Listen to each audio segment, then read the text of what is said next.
কাতার বিশ্বকাপের পর আফ্রিকার দেশ মরক্কোর বিপক্ষে হেরেছিল ব্রাজিল। এবার আফ্রিকার আরেক দেশ সেনেগালের বিপক্ষেও তারা হারল।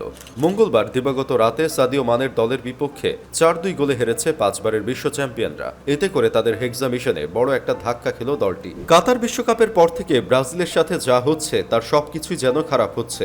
বিশ্ব ফুটবলে অনেকটা অভাগা হয়ে উঠেছে ব্রাজিল। যেদিকে যাচ্ছে সাগর শুকিয়ে যাচ্ছে দলটি। একসময় সারা বিশ্বকে শাসন করা দলটি এখন হেরে যাচ্ছে পুচকে পুচকে সব দলের কাছে। বিশ্বকাপের মঞ্চে প্রথমবারের মতো কোনো আফ্রিকান টিম ব্রাজিলকে প্রথমবারের মতো হারায়। সেই দলটির নাম ছিল ক্যামেরুন। এরপর বিশ্বকাপের পর তারা মুখোমুখি হয় আরেক আফ্রিকান দল মরক্কোর। বিশ্বকাপে দুর্দান্ত খেলা মরক্কোর সাথে প্রথমবারের মতো হারের স্বাদ পায় তারা। এরপর গিনির সাথে জয় পেলেও মুখ থুবড়ে পড়ে সেনেগালের সাথে।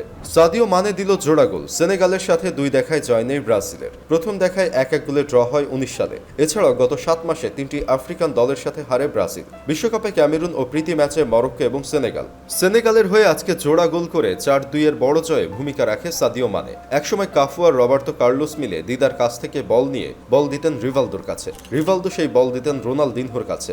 রোনালদিনহো তার পায়ের জাদু দেখিয়ে ভেলকি লাগিয়ে সেই বল নিয়ে দিতেন রোনালদোর পায়ে।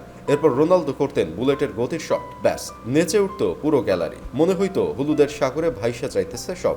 সাম্বার তালে তালে মেতে উঠব সবাই, কিন্তু কোথায় গেল এখন সেসব? ফিফা আন্তর্জাতিক প্রীতি ম্যাচে সেনেগালের কাছে ৪-২ গোলে পরাজিত হলো ব্রাজিল। বিশ্বকাপ থেকেই হতাশা পিছু ছাড়ছে না সেলেসাওদের। টানা ৩ আফ্রিকান দেশের কাছে পরাজিত হলো ব্রাজিল। বিশ্বকাপে ক্যামেরুন আর বিশ্বকাপের পর মরক্কো ও সেনেগাল। এভাবে আর জোড়াতালি দিয়ে কতদিন? একজন সলিড নাম্বার 9 নাই। ডিফেন্স আজ ভালো তো কাল গেল। মধ্যমাঠে কোনো প্রাণ নাই। নেইমারের অভাব পূরণ করতে পারছেন না কেউ। আক্রমণ ভাগ ছন্ন ছাড়া, যেন সবাই সবার নিজের মতো করে খেলছেন।